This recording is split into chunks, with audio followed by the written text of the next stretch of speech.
কাচ্চি ভাই একমাত্র আমি মনে হয় যশোরে বাকি ছিলাম এই কাচ্চি ভাইতে খাইতে যাওয়া নিয়ে। তো ফাইনালি আজকে চলে আসলাম যশোরের সেই ভাইরাল কাচ্চি ভাইতে। এতদিন যশোরে কাচ্চি ভাইতে এত ভিড় যে এখানে মানুষের পা রাখার জায়গাই ছিল না। তবে আজ পুরাই ফাঁকা, অতএব বুঝতেই পারছেন যে যশোরে একমাত্র আমি বাকি ছিলাম এই কাচ্চি ভাইতে আসা নিয়ে। তবে কাচ্চি ভাই ফাঁকা থাকাতে আমার জন্য খুবই উপকার হলো, কারণ লোকজনের ভিতরে আমি সেইভাবে খাইতে পারি না, আর রিল্যাক্সে খাইতে পারবো এটা ভেবে খুব ভালো লাগতেছে। অলরেডি আমাদের সামনে খাবার চলে আসছে, জিভেও পানি চলে আসছে, এখন খাইতে হবে, কোনো কথা হবে না, শুধু কোপ হবে কোপ। এই দেখতে পাচ্ছেন এক প্লেট 300 টাকা, 2 পিস গোশ আছে সাথে, আপনারা দেখতে পাচ্ছেন সালাদ আছে, আপনি চাইলে আলাদা এক্সট্রা বোরানি টোরানি এগুলোও নিতে পারবেন, কোনো সমস্যা না। এই যে দেখতে পাচ্ছেন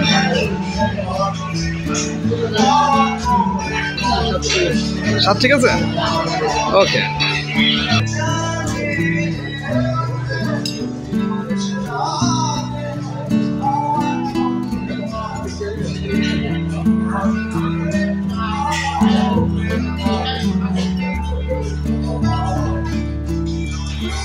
দেখতেই পারছেন গোশের সাইজগুলা খুবই ভালো।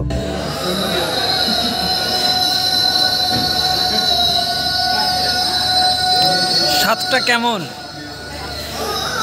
আসলে আমি খুলনা কাচ্চি ডাইনে খাইছি, তবে খুলনার যে কাচ্চি ভাইতে ওখানেও খাইছি। তো যশোরেটাই বাকি ছিল, কারণ যশোরের যে ভিড়, মানে মনিরামপুর কেশবপুর সব জায়গার লোকজন এসে পুরো বুক করে রাখতো, যার কারণে আজকেরা ফাঁকা পাইছি যেটা কিন্তু আজকে খাইতে আইছি। তো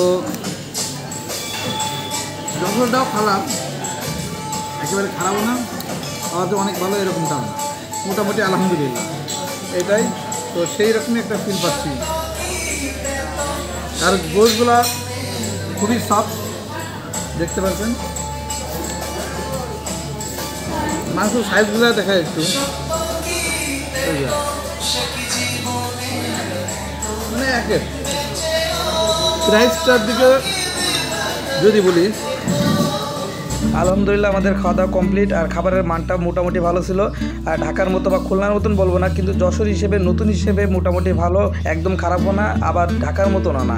অতএব আমি আমার জায়গা থেকে আমি যতটুকু মানে বুঝছি যে মোটামুটি ভালো, কিন্তু খুলনা বা ঢাকার মতন এখনও ওইভাবে হয়ে পারিনি, যেহেতু নতুন, ইনশাল্লাহ পরবর্তীতে আরও ভালো হবে, এটাই আমি আপনাদেরকে আজকে বললাম। আর খাবারের মানটা অনুযায়ী প্রাইসটা অন্য অন্য জায়গায় যেমন 300 টাকা, এখানেও 300 টাকা করেই প্রাইসটা রাখা হয়েছে, আপনারা দেখতে পারছেন।